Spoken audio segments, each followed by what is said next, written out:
Hello and welcome back. If you're joining me again, it's nice to see you. And if you are new to my channel, welcome for the first time. It's nice to see you too. I'm Amanda, and this is our chat, our time to chat. And my last chat, I talked about my weight loss journey. And I touched a little bit on my pregnancies as well and what my weight looked like then. And I thought this time we could talk a little bit about what happened after pregnancies each time. So, postpartum talk. It's time for some postpartum chat. You know what I'm saying? So, I have two small boys. I have Asher, who's 2, and I have August, who's 1. And this is my story of how I recovered postpartum from Asher, from my first pregnancy, and from August, my second pregnancy. So let's go back in time. Take a journey back in time with me to 2023, and Asher's born, and he's the most beautiful baby boy besides August. Both my beautiful baby boys. They're so beautiful. But I have my precious boy, and I'm happy about having my precious boy. And it was a huge lifestyle change for me, though, and my husband. So going from 0 to 1 is kind of a shock. It's so different. It's amazing to add a member to your family, but it's such a shock as to what your normal routine looked like over the past all of your years. um, it's just different. So welcoming in Asher, and we everybody tells you, oh yeah, you don't know what it's like until you have a newborn, and the sleep schedules were there were no schedules because newborns don't operate off of a sleep schedule. And that was a little bit difficult for us, a little bit. But we definitely got through it by supporting each other. And I would say the first week was kind of the hardest week to recuperate from giving birth and also adjust to this new normal. And you almost feel helpless in some of it too. It's you want to take care of your baby, and sometimes he was very fussy in the first week, and we had issues with breastfeeding that happened in the first week. And also just going to sleep at night. There was no going to sleep. It was pumping or trying to breastfeed and crying because it hurts so bad when breastfeeding, and then he's crying. And so a lot of that stuff. When I was trying to exclusively breastfeed in the first week with no help from bottles or anything, it was very hard. So, and I know mothers do this all the time, and it's incredibly hard to go without sleep, wake up every couple hours to pump or breastfeed, and try to operate and stay sane. So, especially when breastfeeding is going poorly, if there's cuts on you from incorrect latches, and if not enough is coming out and you're getting frustrated, it can be a lot. And that's a lot of what happened to me the first time. But I kept trying to breastfeed for a couple months with Asher.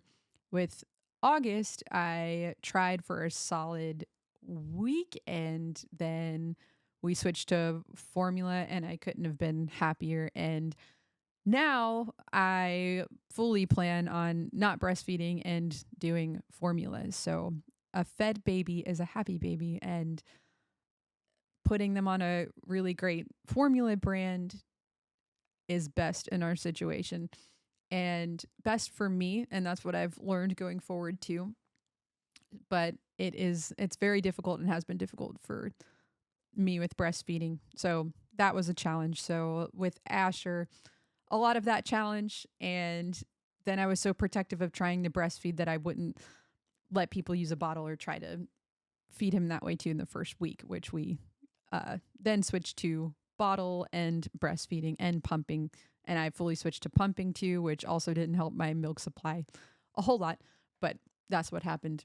But the first week with Asher, I just remember moments where I would sit with him. My husband and I would take shifts, and I would go into the nursery, and there was one night where I think I really hadn't had sleep for days and days in a row.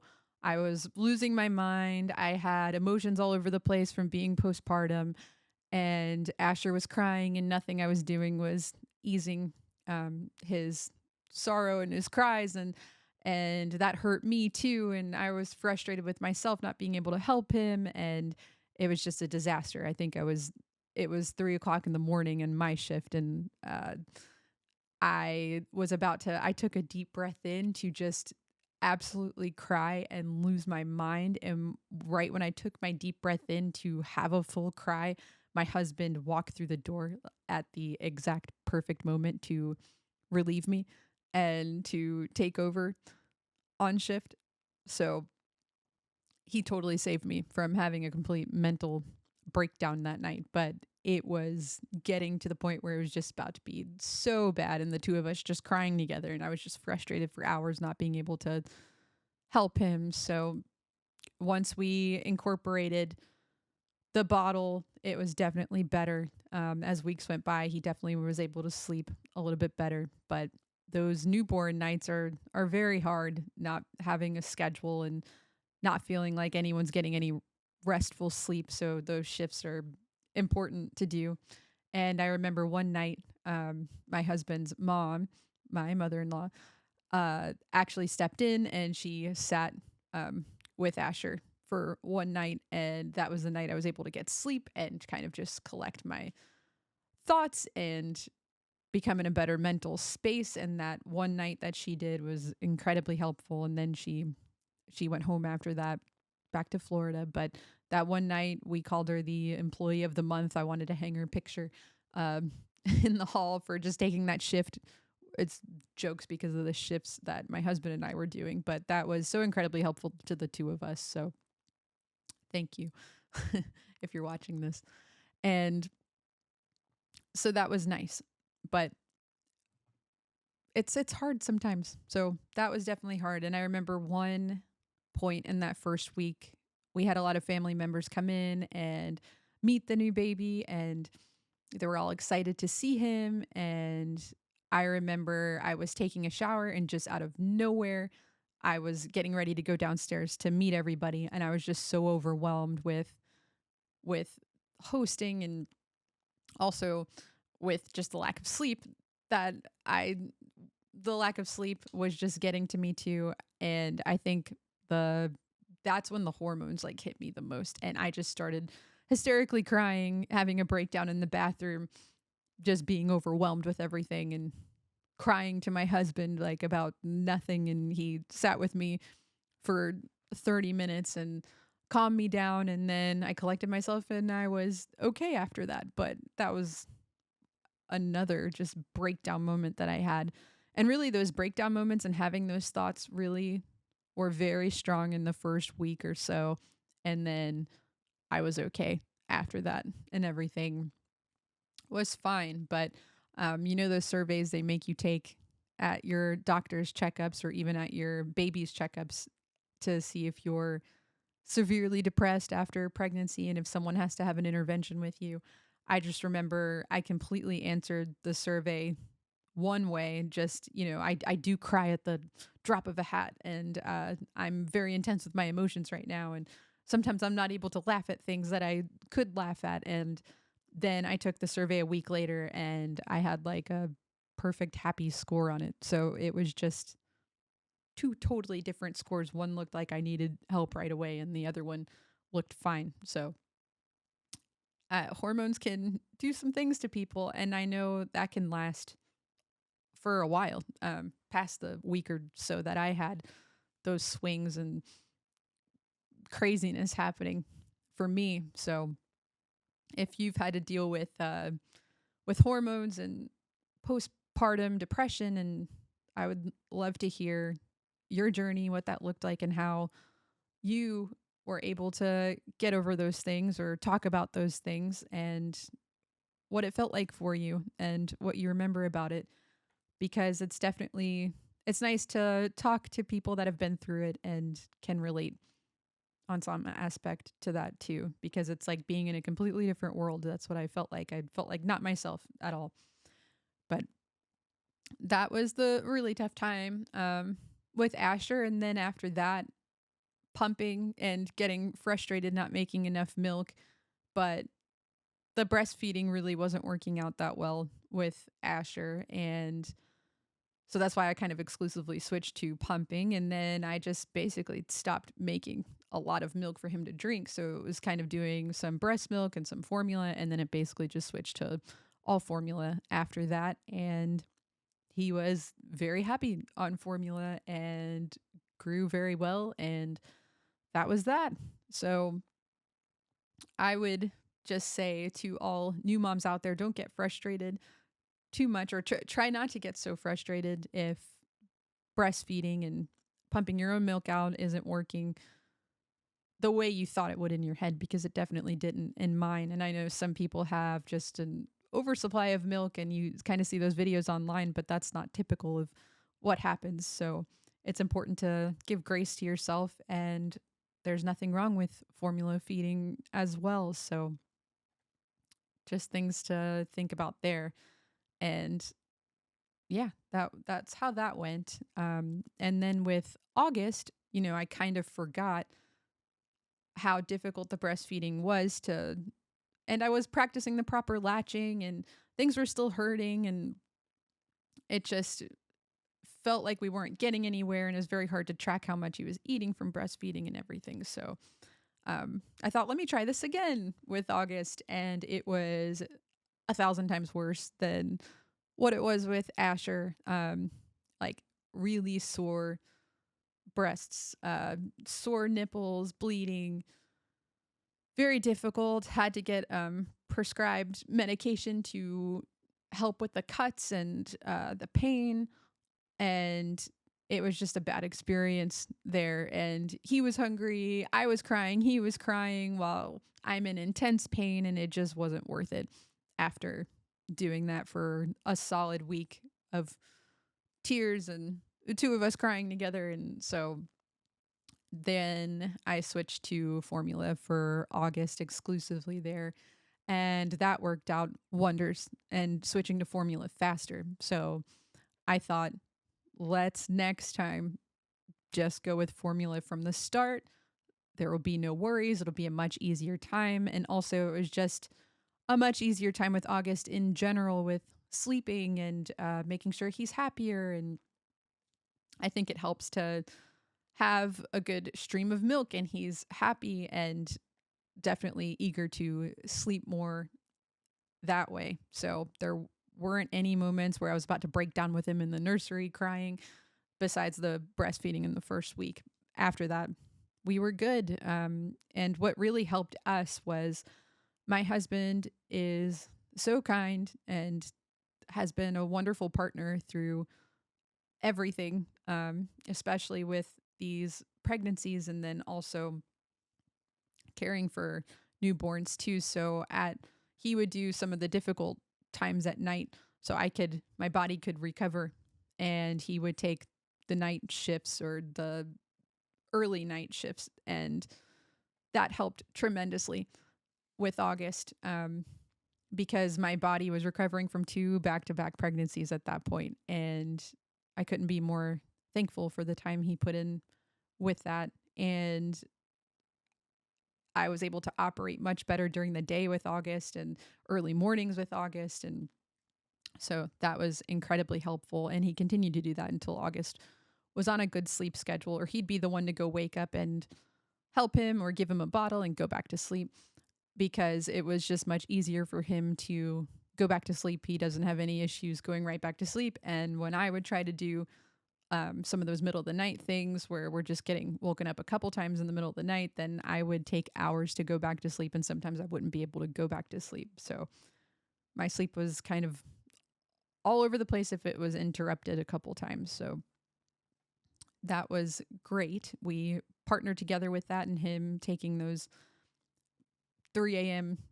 cries and feed, go back to sleep was super helpful too while August was growing up. So, yeah, then I was able to recover much better. And that was a much easier time. I would say the adjustment from 0 to 1 was much harder than 1 to 2. And, but there were challenges too. So the challenges for going from 1 to 2 definitely centered around, oh my goodness, I still have a baby at home, Asher, and I hope he knows how loved he is. And even though he has a new brother coming in, is he going to be jealous of his new brother? Is he not going to know what to think? Am I not going to spend enough time with him? All of those worries go through your head. And it was devastating. That was my depression in the first week, was I was spending so much time with August, as I should be. But then uh, my husband or my mother-in-law would be watching Asher downstairs in the first week or two, or couple weeks. And then I would really miss Asher, and I would need my Asher time during the day too. And so he would occasionally pop up and see me upstairs while I was recovering from things. But then I needed to see him more too. So to feel happy and, you know, have eyes on my other baby too. So it's difficult to think about, oh my goodness, I have to split my time. And after those first couple of weeks, first couple of months, things definitely got a lot better with all of that, just incorporating August into daily life and still being able to incorporate time with Asher. And now, especially now as they're older, it's so nice to watch the two of them together, and they're finally recognizing one another, playing with one another. And it's still a work in progress because I don't know if Asher likes to share his toys a lot right now. And August is definitely into getting into everything, rolling on top of Asher, getting his toys. So, yeah. And I know that relationship will only get better and better. And I'm really looking forward to them being close. I hope they become best friends and they have someone who's almost the same age as them. Um, so they'll have each other, and hopefully they'll be able to relate to a lot of things growing up. And I'm just really looking forward to what the future holds for the two of them. I think it's going to be beautiful, their relationship. And it already is just starting out. So, and I really like having two boys that are close in age because I can do some of the same things with them growing up as well. So, yeah, it's been a journey recovering. I finally feel like I am recovered. I felt like I bounced back a whole lot faster after August was born, a month or two, and getting into my workout plan and losing weight and feeling better about myself has been helpful. So if you haven't seen my weight loss journey video, please go tune into that on this channel as well. That's there. But I just wanted to spend a moment to talk about, you know, what happens after pregnancy. It's hard, and if you have multiple kids, that's hard too. And moms go through a lot to try to breastfeed, to care for their children, to care for themselves. Let's talk a little bit about caring for yourself after birth as well. So it's hard. Things hurt. You're bleeding. You're wearing these diaper type things. You're hurting. You're recovering. Um, in my second postpartum experience, I had some blood clots that looked kind of scary, but I talked to the nurse and she said that's normal.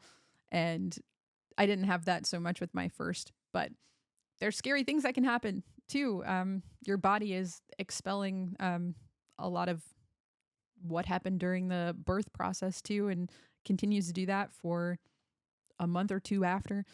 And yeah, I think I read that there's a dinner size plate wound in your stomach, and that needs to heal, needs to take time to heal. So it's just incredibly important to drink a lot of water, which I did, to eat as well as you can, and to get active, stay fit too. So it's all a part of the recovery process. So I just want to say cheers to all the moms out there. and everything that you have done to bring your baby or babies into the world. It's a lot. A mother's body goes through a lot, and a mother loves her baby so much and deserves to be recognized a lot. So just wanted to say that. And please tell me about your delivery experience, your postpartum experience. Tell me about your children if you have them, if you can relate to this video at all, if you heard a family member's story about delivery and the time after delivery. Let me know about that. And I thought this was a good topic to talk about to follow up the weight loss journey video, since that had a lot to do with my 2 pregnancies and weight gained, weight lost. So yeah, what else do you want to talk about? And let me know some topics you want to talk about, and we can discuss that too. And I thought this was a fun way to end it by saying I care about you if you are out there and you can relate to this story, or if you want somebody to talk to, I'm here. And let's start a chat. Let's chat. Let's chat. Anyway, with that, I hope you have a good rest of your day, and I will see you next time for the next video. Amanda out.